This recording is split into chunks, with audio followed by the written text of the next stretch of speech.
I'm Eleanor, and I've been a doctor nearly as long as I've been Richard's wife. We had our ups and downs, but those 30 years flew by like they were nothing.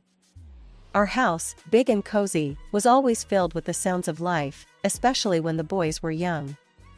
James and Oliver, our sons, were as different as night and day, yet they both brought their own kind of joy into our lives. Richard and I, both doctors, worked hard to build a comfortable life. We managed to buy a couple of apartments over the years, renting them out for some extra income. Life seemed set on a good path, until the day Richard came home looking pale and more serious than I'd seen in years. "Eleanor, we need to talk," he said, his voice grave as he dropped his medical bag by the door. "Had some tests done last week. The results, they came back. It's cancer, Eleanor." The months that followed were a blur of hospital visits, treatments, and endless waiting rooms. Richard fought hard, but the cancer was merciless. Watching the strongest man I knew wither away was torture. No amount of medical training prepares you for that. One evening, as we sat quietly in the living room, Richard took my hand. "Eleanor, if things don't go our way, you need to make sure everything's sorted with the boys. The will's all done. You'll be fine financially." Not long after, he was gone. The funeral was a somber affair. Family, friends, and colleagues, people came from all over to pay their respects. But it was the quiet at home after everyone left that hit me the hardest. Empty spaces Richard used to fill, his things just where he left them. It hurt to see, to remember. A few days post-funeral, I was in the kitchen trying to make sense of leftover food when James stormed in, his face all twisted up in worry and anger. Oliver trailed behind him, looking like he wanted to be anywhere but here. "Mom, we need to talk about Dad's will," James said, cutting straight to the chase as he always did. I sighed, setting down the cling film. "Yes, I know. Your father left everything to me. He wanted to make sure I was taken care of." James slammed his hand on the counter. "But what about me and Oliver? We're his sons. It's not right that we get nothing now." Oliver piped up, trying to smooth things over. "James, let's not jump into this so hot-headed. Mom's still grieving. We can sort this out without arguing." James shot him a glare. "Easy for you to say. You're not thinking about the future. I am." I leaned against the counter, feeling the weight of their stares. "Your father and I built this together. He trusted me to handle things. But I hear you, James. It's not my plan to cut you out." "So, what, then?" James said, crossing his arms, his voice rising a notch. "We just wait until, what? You think it's a good time to give us our share?" "James, watch your tone," I snapped, my patience fraying. "I am still your mother." Oliver stepped between us, his hands up like a referee. "Both of you, please. This isn't helping." "Mom, maybe there's a middle ground here?" I nodded, rubbing my temples. "Okay, here's what we can do. The apartments your father and I invested in." "The ones downtown?" James interrupted. "Yes, those," I continued, shooting him a look that told him to zip it for a minute. "I was thinking, you each take one. They're yours to live in or rent out. And from the savings, let's say $25,000 each, to help you get started on whatever you need." James chewed on his lip, clearly doing the math in his head. "And the rest of the stuff? The house, the money? That stays with me. For now. When I'm gone, it'll come to you, as per your father's wishes," I said firmly. James looked like he wanted to argue more, but Oliver nudged him. "Let's think about this, man. It's a fair start. Mom's not leaving us in the cold." James finally nodded, tight-lipped. "Fine. But I want this in writing, Mom. No more surprises." Of course, I agreed. "We'll get everything documented properly." As they left the kitchen, I could hear Oliver hissing at James. "Give her a break, will you? She's doing her best." James muttered something under his breath I couldn't catch, and I didn't really want to. As I washed up the dishes, I wondered if Richard could see us, and what he'd think. I hoped I was doing the right thing, but only time would tell. And time, that tricky thing, wasn't always a friend. It was a sunny afternoon, a rare kind that makes everything seem alright, when James brought Isabella over to meet me for the first time. They hadn't been dating long, but James was already head over heels. You could tell by the way he was fussing over her, which wasn't like him at all. They walked in, and right off the bat, Isabella had this air about her, like she owned the place. Dressed to the nines, she breezed into my living room with barely a hello, her eyes scanning everything. "Nice place you've got here," she said, flipping her hair back as she sat down without waiting for an invitation. James was grinning like a fool beside her. I forced a smile, trying to be the good host. "Thank you, Isabella. Can I get you anything? Coffee, tea?" "Coffee sounds lovely," she replied, then turned to James. "Babe, make sure it's black, no sugar." James nodded and headed to the kitchen. That left me alone with her, sitting in my own living room, feeling like the guest. The silence was awkward until she broke it. "So, James tells me you're pretty well off," she started, eyeing the decor. "I'm used to a certain standard, you know? My parents made sure of that." "That's good to hear," I said, not sure what else to add. James came back with the coffee and handed Isabella her cup. She took a sip and made a face. It's all right. Anyway, we've been discussing our future together. Planning ahead, you know? That's wise, I said, glancing at James, hoping he'd give me some clue about where this conversation was heading. Isabella set her cup down. Yeah, and speaking of planning, we were thinking about the wedding. You know I want something special, James has probably told you. I saw this place, perfect for a rehearsal dinner, but it's a bit pricey. It's about $30,000. I choked on my coffee. $30,000? Just for the rehearsal dinner? James jumped in. Mom, it's important to Bella. We want to start things off right. I put my cup down, feeling a storm brewing inside. Look, that's a lot of money for a dinner, Isabella. We need to be reasonable. Isabella's face hardened. Reasonable? James says you have the means. I don't see why we should compromise on something that important. James was nodding along with her, but I could see the unease in his eyes. He knew he was asking too much. I'm all for celebrating, I said, trying to keep my voice even. But $30,000 is beyond excessive. I can't justify that. Isabella stood up, her chair scraping loudly against the floor. I'm not used to compromising on my standards, Eleanor. I was clear with James that I expect a certain lifestyle.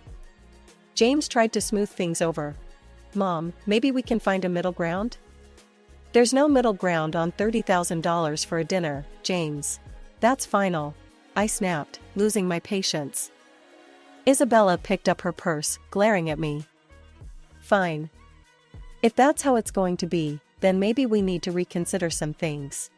They left soon after. I sat there, reeling from the encounter. The nerve of that girl, coming into my home, drinking my coffee, and telling me how to spend my money. It felt like a slap in the face, a wake-up call I wasn't ready for. I was out at the grocery store when James and Isabella decided to drop by again. By the time I got home, Oliver was awkwardly entertaining them in the living room. The atmosphere was tense, the kind that makes you want to turn around and leave, but it was my house, so I braced myself and walked in. Isabella, all dolled up as usual, handed me a list as soon as I set down my grocery bags. Eleanor, we thought a lot about the wedding gifts, and here's what we've settled on. I hope this will be easier for you to handle. I skimmed the list she first handed me. It was surprisingly sensible: kitchen appliances, some nice china, even a couple of pieces of furniture. This seems quite reasonable, I said, feeling a momentary relief. I think these are wonderful choices. Really? James looked at Isabella, a hopeful expression crossing his face. But just as I was about to discuss where we could buy these items, Isabella's expression changed abruptly. She gasped, "Oh no, this isn't right. Give that back." She snatched the list from my hands and rummaged through her purse, pulling out another sheet of paper. "Here's the actual list." This new list was nothing like the first. It included an apartment, a luxury car, an exclusive vacation, and even diamond jewelry. My jaw dropped. "Is this some kind of joke?" Isabella didn't flinch. "No joke, Eleanor. These are the gifts we expect. Only the best for our wedding." I stared at her, then at James, waiting for him to say something, anything to suggest he didn't agree with this madness. But he just stood there, looking between us, clearly conflicted but silent. I couldn't hold back. "James, why are you letting her do this? You know this is unreasonable." Isabella cut in, her voice rising. "This doesn't concern you, Eleanor. You just need to pay up and keep quiet." That's when Oliver stood up, his face set hard. "That's enough, Isabella. You're not going to talk to our mom like that. This is her house, and you're way out of line. You need to leave. Now." The room was thick with tension as James and Isabella gathered their things. Isabella was muttering under her breath, clearly angry. "This is ridiculous. We'll remember this." They left, and the door slammed shut behind them. Sitting down, I felt the weight of the whole situation pressing down on me. Oliver sat beside me, putting an arm around my shoulders. "We'll figure this out, Mom. But you can't let them bully you into giving more than you can, or should. It's not right." He was right, of course. But as I sat there with my son, I couldn't help but worry about James. How had things gotten so out of hand? How could he not see what this was doing to our family? The silence that followed was filled with unsaid worries and fears for the future. I knew then that this was far from over. It was only going to get tougher from here. The weeks that followed were a constant barrage of phone calls from James. Each one was more demanding than the last, his tone desperate, almost frantic at times. "Mom, you don't understand. I can't look poor next to Bella's family," he'd argue, his voice cracking with stress. "You have the money. Why can't you just help me out here?" I sat at the kitchen table, phone pressed against my ear, feeling a knot in my stomach. "James, it's not about the money. It's about living within your means. Bella's expectations, you can't sustain that, not without going into serious debt." He'd scoff, his frustration boiling over. "What do you know about it? I'm not going to live like a beggar. I need more from the inheritance, now." The demand stung. "James, I've offered to cover half the wedding costs up to $15,000 and give a $5,000 gift. That's more than generous. Everything has to be agreed upon with me, though. No surprises." There was a pause, then a sharp laugh from him. "That's nothing. You're just being stingy. You have $1 million sitting there. Why are you holding out on me?" "Because it's not just about the money," I replied, my patience wearing thin. "It's about not feeding into this fantasy that's going to ruin you." He yelled now, loud enough that I had to pull the phone away from my ear. "I don't need this. I'll handle it my way. Forget you." And then, just like that, the call stopped. Months passed in silence. I tried to busy myself with daily routines, trying not to worry about James, but the peace was short-lived. The phone rang one afternoon, and it was my sister-in-law, Anita. "Eleanor, I thought you should know." Anita's voice was hesitant, careful. "James is flying all the wedding guests to Hawaii. He sold his apartment to fund it. And he expects you to get there on your own. He mentioned you weren't interested in helping, so..." I hung up, a mix of anger and sorrow churning inside me. How could he be so reckless? Before I could process it all, Oliver came into the room, his expression grim. "Mom, there's something you need to hear." I recorded their conversation when they were sitting here in the living room.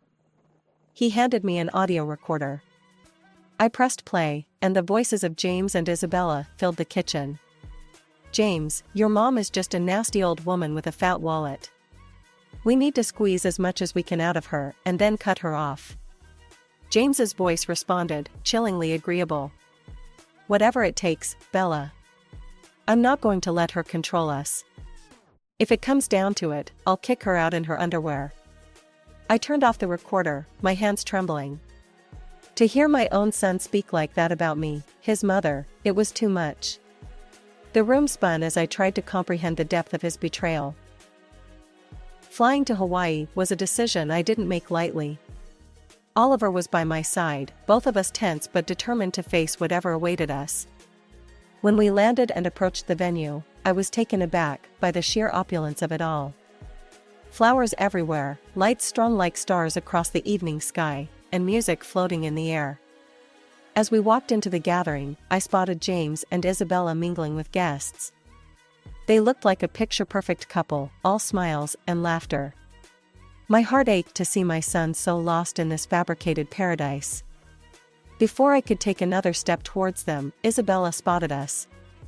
Her smile vanished, replaced by a scowl as she marched over, her high heels clicking angrily against the stone pathway. You shouldn't be here, she hissed, stopping just inches from me, her voice loud enough to draw attention. This is my day, and you're not welcome. I was stunned, but before I could respond, her parents, who had overheard, came over. Her father, a tall, stern-looking man, spoke first. Isabella, that is no way to speak to your guest, much less to James' mother. His tone was harsh, a reprimand that made her cheeks flush with embarrassment. Her mother, looking equally appalled, turned to me with an apologetic smile. Eleanor, please, come with us. Let's find you a place to sit. They guided us away, leading us to a table at the edge of the setup, clearly an afterthought with no proper setting. The ceremony started soon after, with speeches that felt hollow given the tension. Then, unexpectedly, I was handed the microphone. I stood, my legs shaky, but my resolve firm. I came here today to wish my son and his new wife a happy future, I began, my voice steady despite the trembling inside. But I also believe in honesty and integrity, something that's been sorely missing from the events leading up to this day. Isabella's face went from pink to red, her eyes glaring daggers at me. I was asked for money, time and again, in amounts that no reasonable person would find justifiable. When I couldn't meet these demands, I was threatened with separation from my family and future grandchildren. My voice cracked a bit, but I pressed on. Oliver, seeing my distress, stepped closer, placing a supportive hand on my shoulder.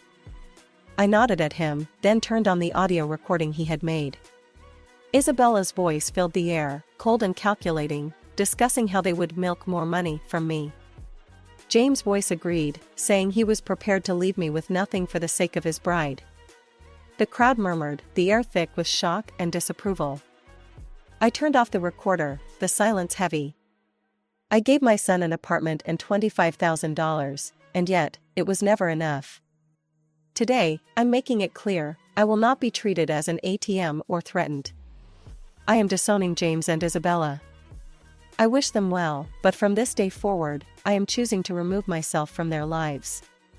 The reaction was immediate. Isabella screamed, her voice shrill and wild. You've ruined my wedding. I curse you. After everything that had happened, coming back home was bittersweet. In the quiet, I made a decision that startled even me. I quit my job. I'd spent years healing others as a doctor, but now, it was time to heal myself and rebuild the life that the recent storms had scattered.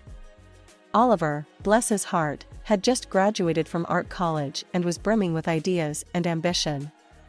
With the $25,000 I had given him, he opened his own tattoo parlor. It wasn't just any shop, it quickly became a place where art and skin met in stunning displays. Oliver poured his soul into his work, and it paid off. He started entering tattoo contests, and soon enough, his name was on every local's lips. Before we knew it, he was opening more locations, creating a network of salons that became a hotspot for tattoo enthusiasts. I'd watch him sketch late into the night, his dedication a stark contrast to the chaos his brother had chosen. You're doing amazing, Ollie, I'd say, pride swelling in my chest. It was during these calm months that James reappeared. One afternoon, he showed up at the door, his eyes tired, his shoulders slumped, so different from the ambitious, sharp man he once was. "Mom, I need to talk," he said, not waiting for an invitation to sit.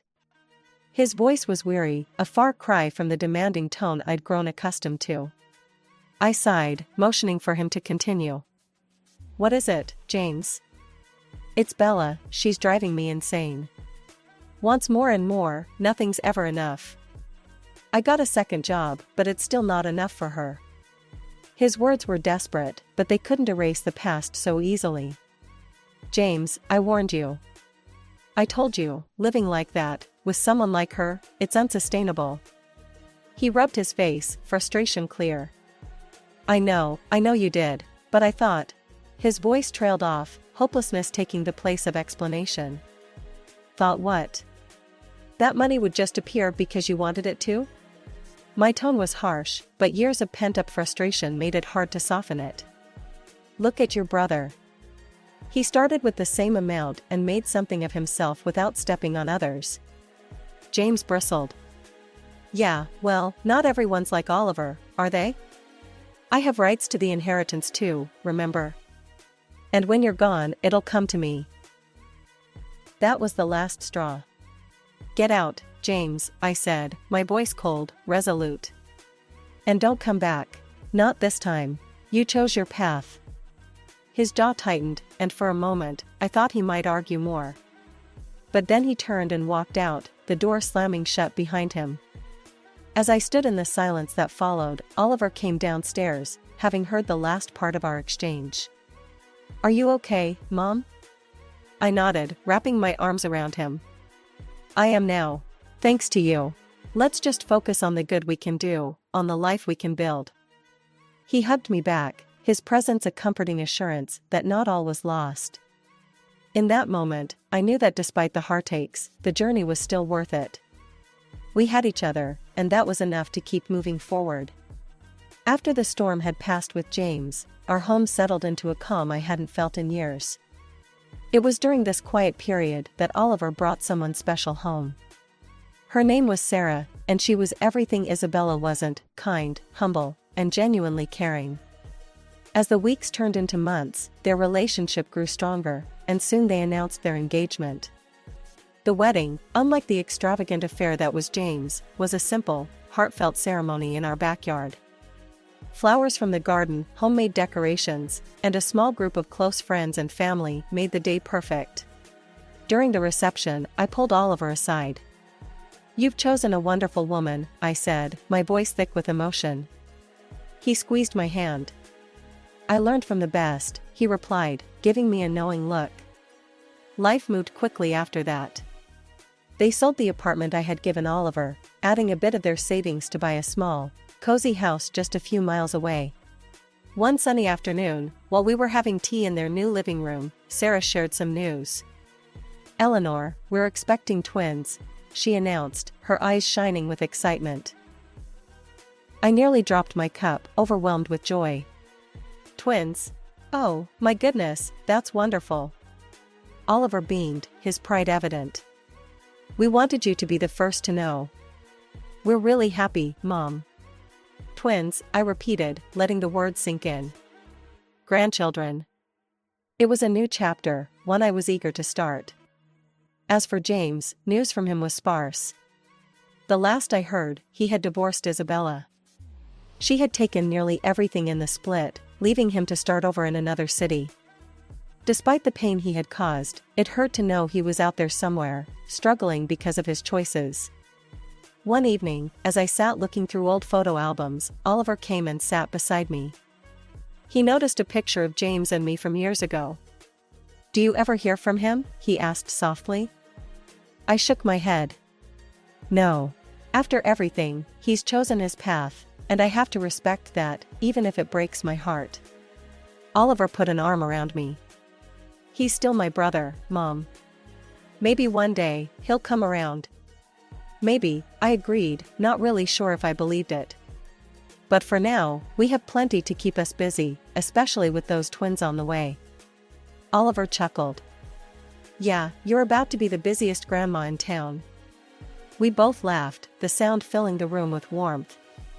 Despite the past, despite the mistakes and heartaches, this moment, here with Oliver, felt like everything was exactly as it should be. Life was moving on, and so were we, with new hopes and dreams just on the horizon.